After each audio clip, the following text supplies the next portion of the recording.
күйші болған. Ортада ел бірлігін нығайтқан кемеңгер қайраткер. Ғұлама ойшыл, күйші, жырау болған. Талантына кім екен? Сен талантыма кім екен айтып жатыр. Қорқыттың музыкалық мұрасы, эпосы және халық ақындары 2018 жылы ЮНЕСКО-ның мәдени мұралар тізіміне енгізілген. Қайда енгізілген? Енді дәптерге ықылас Дүкенұлы жайлы мәлімет жазамыз.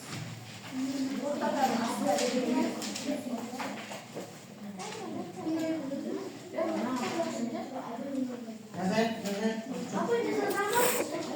Ықылас Дүкенұлы жазамыз. 39 бет ашайық. Ықылас Дүкенұлы қай жылы дүниеге келген, кім болған? Шамалы қандай күйлері бар соларды жазамыз.